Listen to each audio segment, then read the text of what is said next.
não vai se curar. Não vai se curar. Enfim, eu sei que enquanto os outros continuarem pensando assim, a tendência é o Flamengo, se não fizer bobagem, né? Bobagem que eu falo é na gestão do futebol, como já fez em outras ocasiões, a tendência é o Flamengo seguir muito forte para desespero de muita gente. Eu acho até, não sei se vocês concordam, vou perguntar agora a vocês, vou começar com a Flávia de novo, que o que eu vi essa semana, eu gravei vídeo sobre isso, falei nos programas que eu participo, o que eu vi foi assim, um alívio de muita gente com o Flamengo perdendo no PSG e uma reação nervosa. Eu defino assim, reação nervosa assim, putz, eles não ganharam, graças a Deus eles não ganharam. Meu Deus do céu, o que vem por aí? Sabe, o cara bota a mão na cabeça, caramba, será, cara? Putz, esses caras vão vir mais fortes. O presidente dos caras falou que tem dinheiro para contratar mais jogador. Onde isso vai parar? Porque é isso, cara. É lógico, bate um desespero. Imagine daqui a alguns anos, quando as crianças que torcem pelo Flamengo fizeram 16 anos e aparecerem nas pesquisas, né? Vai acontecer. Vai acontecer. O clube é cada vez maior, o faturamento do clube é maior, o clube é vencedor, o elenco é forte, pode se fortalecer mais. Enfim, o que você acha, Flávio? Eu concordo com você que foi um misto de alívio e desespero ao mesmo tempo, porque quem viu o jogo, eu por acaso estava voltando de Natal, não vi o jogo, esse último jogo, no dia 17, meu voo atrasou, enfim, algumas pessoas tinham comprado o jogo, eu vi mais ou menos, mas tinha alguns vascaínos, alguns outros torcedores dentro do avião e o pessoal estava aliviado e a maioria era flamenguista, mas a gente estava orgulhoso. Eu queria, Mauro, perguntar para você, devolver a pergunta, fazendo uma conexão com a sua primeira pergunta, é o seguinte: o que a gente está vendo hoje, né, o que a gente está aspirando e está desejando demais, que é esse outro nível, né, esse outro tipo de competição, que é competir com times da primeira linha na Europa, buscar uma hegemonia na América do Sul, implica em algumas concessões. Então, eu queria devolver a pergunta para você, para os colegas, se eles estão dispostos a abrir mão de algumas coisas, como, por exemplo, o campeonato estadual. Não existe a possibilidade da gente ter tudo de novo. Assim, teve uma época que o campeonato estadual era a única coisa que a gente disputava, então a gente tinha que dar valor a isso e era isso. Acabava o estadual, acabava voando pra gente. A gente ficava ali torcendo.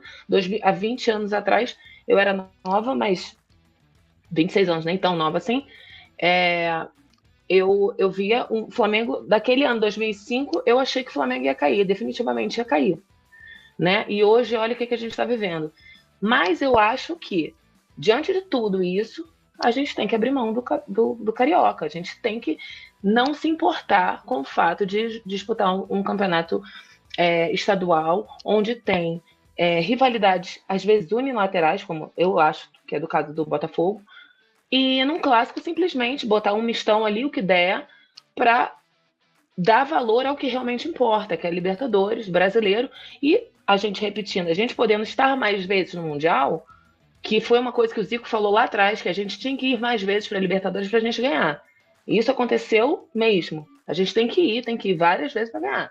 Para o Mundial, eu dou valor, mas não dou tanto valor assim. Mas se é para ganhar um Mundial algum dia, a gente tem que ir muitas vezes. E para ir muitas vezes, a gente não pode gastar 16 datas com o estadual, jogar contra o Bangu, jogar contra, como foi esse ano, 8 clássicos. É muito jogo em cima na perna dos jogadores. Isso não absolve os jogadores daquelas 4 cobranças horrorosas.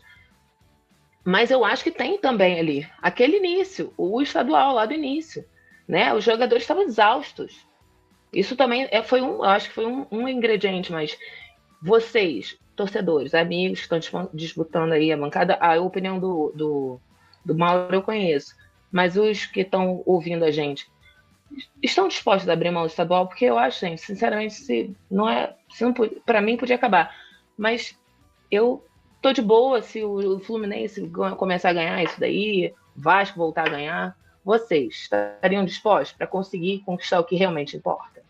Minha pergunta. Eu só quero fazer aqui uma ressalva rápida, né? Não uma ressalva, na verdade, só acrescentar um detalhe, em cima do que a Flávia falou. o Campeonato Carioca começa dia 14, o Flamengo vai jogar com o time sub-20, e 2 semanas depois, no dia 28, começa o Brasileiro. Ou seja, os dois serão disputados simultaneamente a partir desse momento, e no dia 24, a priori, a Supercopa do Brasil, Flamengo contra Corinthians ou contra Vasco, em local indefinido. Em suma, vai ser paralelo, né? Vai ser paralelo. Você abriria a mão, professor? Vamos lá. Primeiro, uma questão que eu acho bem importante, Mauro, é que você me deu um cascudo, como a gente fala aqui no Nordeste. Quando eu esquentei a cabeça com um amigo meu, manda até um abraço para ele, Nélton, pezão, roqueiro de esquerda. Não sei como é que existe roqueiro de direito, mas tudo bem. Que eu apelei com ele, uma besteira de uma zoeira minha, dele comigo, em relação ao título perdido pelo Flamengo, em relação ao Mundial contra o PSG. Então, o que acontece? A questão do Flamengo, como ela bem falou, subiu muito o sarrafo, subiu muito. Então, se formos avaliar, o Campeonato Brasileiro vai começar para o Flamengo, mas também vai começar para os outros. São 38 rodadas. Então, aqueles que forem, digamos, buscar o título carioca, boa sorte aí os demais, mas o Flamengo tem que priorizar mesmo, concordo totalmente com ela. A prioridade é um decacampeão brasileiro, um pentacampeonato da Libertadores, e um detalhe, a final da Copa do Brasil amanhã, e o Flamengo não está disputando, um dos motivos foi por causa do calendário ter sido mudado depois. Nós nem analisamos muitas vezes isso. O Flamengo também poderia estar na final. O Flamengo, o Palmeiras abriu de certa forma, o Flamengo principalmente, o Palmeiras nem tanto, porque foi eliminado por um rival, né? Mas temos muito essa ideia. Os times não estão, tenho certeza, com vontade ou até com a necessidade de abrir mão de tudo isso. Por quê? Estamos vendo o que está acontecendo no Palmeiras. O Palmeiras pode ter a quebra da própria ideia de ter uma reeleição para ela ser, mais uma vez, eleita. A Leila, acontecendo isso, pode ter certeza que o próprio Conselho, deliberações diversas, haverá problemas seríssimos. São Paulo é um escândalo após escândalo. O Vasco vive de tentar empatar com o Flamengo. O Botafogo tem dono e a gente não sabe como é que está. O Fluminense teve um bom resultado, devido também ao Super Mundial, o Mundial de Clubes, já que teve uma premiação muito boa. E, diga-se passagem, esses 2 bilhões que nós vamos ter esse ano, em lucro, no sentido geral, ele não vai se repetir nos próximos 2 anos. Mas o Flamengo é um dos primeiros times já classificado para a Supercopa do Mundo de 2029. Então, o sarrafo subiu. Os times não vão abrir mão. Aí vem um adendo, alguma coisa que nós temos que avaliar. Dizem que o fair play da CBF vai rolar, né?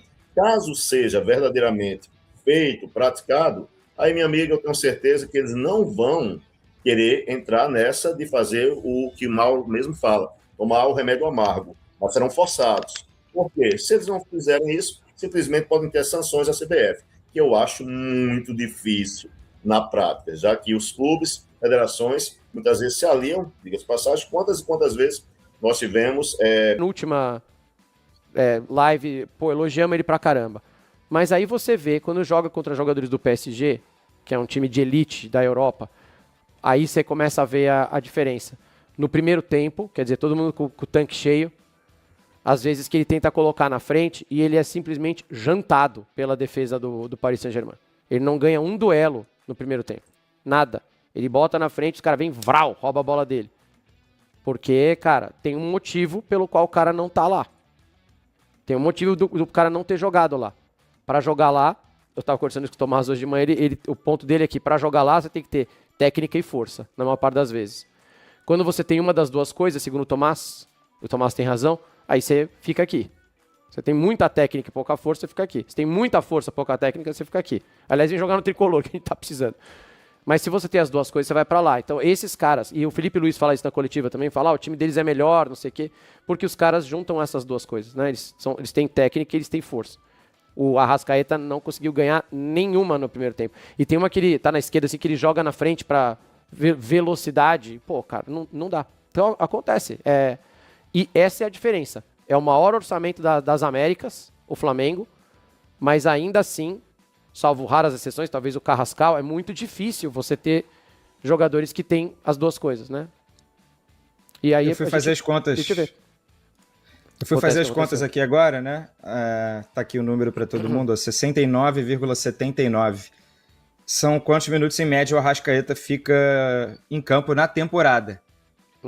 por isso que ele brilha tanto, por isso que essa foi a melhor temporada do Arrascaeta e de um jogador no futebol brasileiro em muito tempo, porque o Flamengo soube dosar, não esticou a corda para pagar para ver, porque o Arrascaeta, de fato, não tem esse físico. Apesar da idade, ele não é velho, né? Pelo amor de Deus, ele tem 31 anos. Mas ele sempre também foi desse perfil, de não aguentar os 120, é o estilo dele, né? E isso também é um dos motivos para ele ter ficado esse tempo todo no Flamengo, mesmo jogando uma barbaridade. Que, né, endossando o que você disse, se ele fosse uma máquina fisicamente, aliado ao futebol que ele já tem, a inteligência, o cognitivo... Titular do Barcelona. Exatamente, estaria em outro lugar, não estaria no Flamengo. Então, é por isso que ele está no Flamengo, porque ele é bom até o suficiente, né? E que para o Flamengo é muito mais do que o suficiente. Ele é o melhor jogador da América do Sul nessa temporada, mas ele tem essa questão física de não aguentar. E ele ficou em campo também até, sei lá, eu tinha separado aqui, ele saiu com 74, né? 29 ali do segundo tempo. É isso. E ele se entregou até onde dava, mas nesse embate de europeus, a gente já tinha visto contra o Bayern também, né? O Bayern, os caras eram ainda maiores. É muito difícil.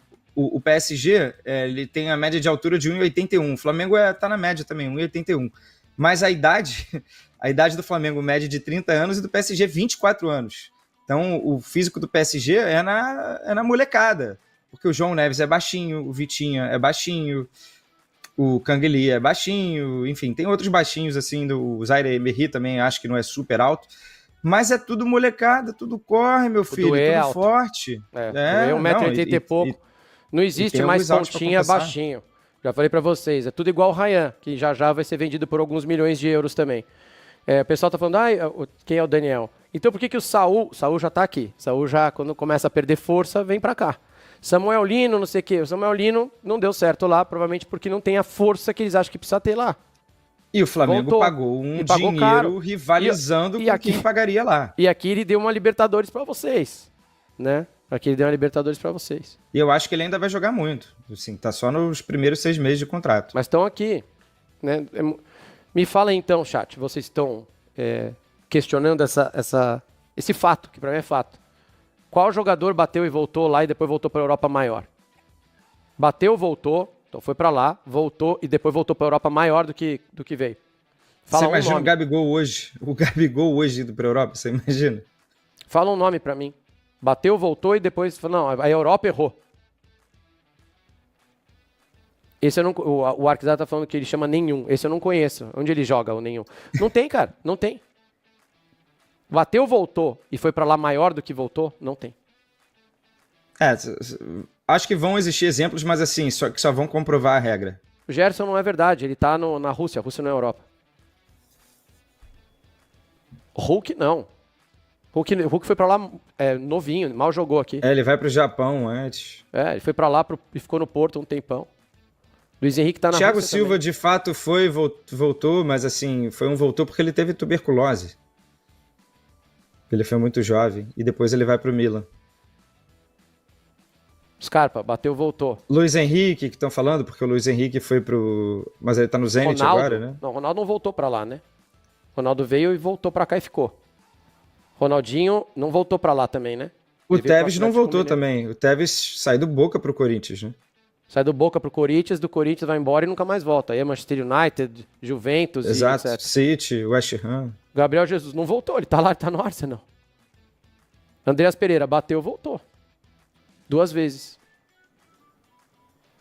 Foi pra lá e voltou. Pablo Mari é espanhol, gente. É de se esperar que ele vá pra Europa em algum momento. Ele já estava na Europa.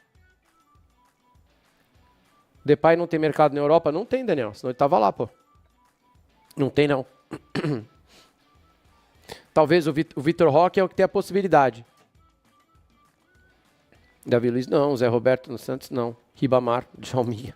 Mas é isso. Eu acho que o Vitor Roque e Samuel Lino são exemplos de que Palmeiras e Flamengo já conseguem rivalizar com clubes da segunda prateleira da Europa em contratação de jogador. Então, não é como se ele tivesse voltado porque foi um fracasso. Eles voltaram porque os clubes que compraram têm esse poder aquisitivo. Então, o Samuel Lino ia para o Napoli e o Vitor Roque provavelmente ia para algum outro clube. Eles continuariam na Europa. Eles não voltaram porque fracassaram com o rabinho entre as pernas. Não, eles voltaram porque os dois clubes pagaram mais de 25 milhões de euros. Aí eu acho que é diferente também. Claro que a Rússia é Europa. Não, a Rússia não é Europa. A Rússia está, inclusive, proibida de jogar. Se for jogar na Rússia... hoje não tem nem bandeira. Se for disputar qualquer coisa, não joga tem bandeira. Então não, pessoal. A Rússia não é Europa. Lá não se joga mais futebol europeu. Eles não disputam mais a Champions já há alguns anos. Então quem vai pra lá achando que tem que jogar no futebol europeu, putz, foi mal, não tá. William. Mas ele foi... Não, mas esse é uma carreira, final de carreira, gente. Vocês estão falando tudo de final de carreira. O William já tinha ido pra lá. Ele já tinha jogado lá. Ele já tinha sido do Chelsea. A gente tá falando de um cara que é vendido aqui. Grande promessa. Pedro. Sai do Fluminense. Grande promessa, não sei o quê. Bate na Fiorentina, volta. Arrascaeta. Jogou alguma vez na Europa? Caleri. Foi jogar na Europa. Voltou, não volta mais. É isso que nós estamos falando. Não é a terceira, a quarta venda que o cara vai pra lá pra compor elenco e ser capitão. Sabe aquela coisa? Vai ser o mais velho do vestiário. Deivinho, foi e voltou. Gabigol, bateu, voltou. Foi pra Inter de Milão, voltou. Passou por Portugal também, acho que é o Benfica, não sei, não lembro. Foi. Né? Foi, né? Também voltou. Andrei Santos tá lá. E tá cada vez mais titular do Chelsea. Não tem, gente. A gente vai ficar aqui até 3 da tarde, vocês vão achar. Ganso, voltou. Sabe outro que vai bater e voltar? E já era mais velho? E tinha gente aqui nessa live que queria vender ele por 40 milhões de euros. John Arias. Não conseguiu. Se voltar, espero... Eu acho que ainda é cedo também para cravar, né? Ele tem 4 meses lá, mas... Se voltar, espero que seja pro lugar certo, pelo menos. Vocês queriam vender ele por 40 de euro, hein? Eu falei, vai ser reserva e não vai, mal vai entrar. Ainda vai para um clube ferrado. Candidato a rebaixamento. Mas ele continua... No nosso time, ele continua valendo tudo. 3 ternas, 5 canóbios. Pô, que é isso. Ó, pra gente terminar de falar do Mundial, agora sério, assim, legal que o maior orçamento da América incomodou o PSG, incomoda. A gente vai precisar chegar muitas vezes na final do Intercontinental e eu espero que a Conmebol, eu já vi que o presidente deu entrevista, que ele acha injusto também jogar 3 jogos, a gente já falou aqui que eu também acho, que a gente, se a gente jogar 10 vezes contra eles lá, que a gente tem a chance de ganhar 2 ou 3, 2 talvez, né, chegar nos pênaltis. Mas eu tava vendo pela Cazé TV e na hora que eu queria conversar com vocês disso, que o Felipe Luiz entra na coletiva, ele é aplaudido, né? Não sei se foi por algum influenciador ou se foi pela própria imprensa. O Luizinho, narrador, sou muito fã, aliás, um beijo pro Luizinho, na hora falou, vocês acham bom? Pros comentários, depois eles conversaram depois, né? E eu fiquei muito com aquilo na cabeça, porque eu não tenho opinião formada se o aplauso é justo para uma temporada histórica do Flamengo, ou se era só por causa daquele jogo, ou se não é também muito viralatismo aplaudir porque você empatou com o PSG, sabe assim? Se a gente não precisa também falar, pera lá, né, velho? Pera aí, nós somos o maior orçamento da América Latina, o Flamengo tem 50 vezes mais torcedores que o Paris Saint-Germain, muito mais história, muito mais camisa, calma, né? Um grande time, mas só virou um grande time porque veio o dinheiro do Fundo Soberano do Qatar, senão, pera lá também. Tem a torcida legal, ok, mas pera aí, pô. Então eu não sei, queria ouvir vocês, chat. Eu não sei se eu tenho opinião formada, se esse aplauso não é um pouco de viralatismo ou se esse aplauso é merecido. Vou jogar a bomba para o Canedo. Acho que é conjunto da obra também. Eu não fiquei constrangido, não. Acho que foi o fato assim, do Flamengo ter chegado muito perto de ter tido a temporada mais perfeita de todas. Ele ainda teve uma temporada nota 9, alguma coisa. De fato, faltou o título mundial. Mas... esse Flamengo vai chegar lá, seja com Felipe Luiz ou outro, vai chegar nessa mesma condição em outras vezes. Vai chegar perto. O Flamengo de 81 para 2019 ficou sem sequer não só ganhar uma Libertadores, como chegar em fases finais de Libertadores e poder disputar o Mundial. Então, 2, 3 gerações inteiras aí nesse intervalo de 37, 38 anos, né? Se eu não fiz as contas, tá certo, 38 anos. Agora, já de 19 para 25, são 6 anos. Então, o Flamengo já evoluiu, e nesse período ele ainda perdeu uma semifinal para o Al Hilal, jogou a Copa do Mundo de Clubes, caindo nas oitavas de final. Nesse próprio ano, o Flamengo vai terminar o ano tendo enfrentado 3 europeus. Esses enfrentamentos vão passar a ser mais comuns a partir de agora. Então, eu realmente acredito que o Flamengo traçou um caminho. Esse Flamengo de 2025 chegou muito perto. Eu imagino a frustração do torcedor, a dor do quase. Mas o cara mais racional, ele vai, né? Ele botou a cabeça no travesseiro ontem e foi pensar, cara, eu tô realmente muito chateado. Eu provavelmente também achei que o meu goleiro ia pegar mais pênalti que o Safonov. Mas, no fim das contas, meu amigo, o Flamengo tem totais condições de que daqui a 4 anos, pior das hipóteses, daqui a 4 anos, pelo menos mais uma vez o Flamengo vai chegar. Boa. E vai chegar porque o Flamengo se preparou para isso e está muito distante. Então, isso vai acontecer. Essa geração vai ver isso acontecer em algum momento. Calhou que, também era um super PSG. De repente, pode dar sorte, entre aspas, de ser um outro campeão da Champions que vai chegar numa fase pior, talvez em crise, e o jogo vai ser até mais acessível. Mas mesmo com todas essas condições, sendo um super PSG muito bem treinado, com a molecada boa de bola, o Flamengo conseguiu levar até os pênaltis. Então, isso nos leva a acreditar que, cara, é possível e está chegando. Então, até um recado para os secadores, eu me incluo nessa. Obviamente, estava todo mundo dessa ala aliviado, porque o Flamengo cancela o meteoro aí, rapaziada. Não precisa tacar o meteoro, não. Cara, vai acontecer em breve. Prepara, cancela o meteoro, mas deixa o pagamento já agendado, porque daqui a pouco você vai ter que chamar o meteoro para a terra de novo. Daqui a pouco o Flamengo vai ganhar de novo. Vai. Já é favorito para a Libertadores do ano que vem. Já é favorito para o Brasileiro do ano que vem. Exato. Isso é a realidade. Então, acho que o recado é esse. Sentir o Flamengo como instituição, sentir orgulho do que construiu, do que vem construindo, e do Felipe Luiz e do torcedor sentir um puta de um orgulho dessa temporada, porque realmente foi no detalhe, né? O Flamengo não jogou melhor que o PSG, não merecia merecer, né? No sentido de, não criou mais chances, né? Não foi super prejudicado pela arbitragem, mas chegou muito perto, estava lá, bateu na porta, né? Faltou o PSG abrir um pouquinho e aí o Flamengo ia entrar e arrombar a porta. Acho que faltou pouco, e aí esse faltou pouco tá chegando, tá quase virando vai acontecer em breve. Então minha opinião também, eu tô com o Canedo, acho que os times brasileiros, principalmente o Flamengo e o Palmeiras, terão cada vez mais nesses 3 anos antes do Super Mundial. O Super Mundial acho que a gente não tem a menor possibilidade de ganhar, já falei aqui e repito, assim, a chance do Super Mundial é mínima. No próximo eles vão entrar, esse primeiro vai servir de exemplo para muita coisa, né? Então acredito que no próximo os europeus já entrem com o pé no acelerador também. Só esquece. Mas o Intercontinental, que eu acho que vale como Mundial daquele específico ano ali, eu acho que a gente tem 30% de chance, que é meu cálculo, de ganhar. Quer dizer, se a gente jogar 10 vezes contra eles, a gente tem em 3 vezes ali uma boa chance, ou de levar para pênalti, ou de pegar eles num dia ruim. E eu achei que era ontem. Fui muito, muito perto. Ontem foi por muito pouco. Foi nos pênaltis. Meu pai, que não acompanha muito futebol, mandou uma mensagem na hora, falou assim, pênaltis, e agora? O que você acha? Eu falei, eu acho que o Flamengo tem mais medo de perder esse jogo. O Flamengo tá muito mais ansioso, assim, sabe? Tá... Caraca, olha onde a gente chegou. Meu Deus, a gente tá no chefão. A gente vai conseguir matar o chefão do Elden Ring, irmão. Tá por pouco, falta muito pouco. E eu achava que a perna do Flamengo ia ficar mais pesada por causa disso. Falava, acho que até os jogadores do PSG, eles comemoraram, ficaram felizes, mas a perna não ia estar tão pesada, né? Até o melhor do mundo mandou uma bola lá de presente para a fileira C.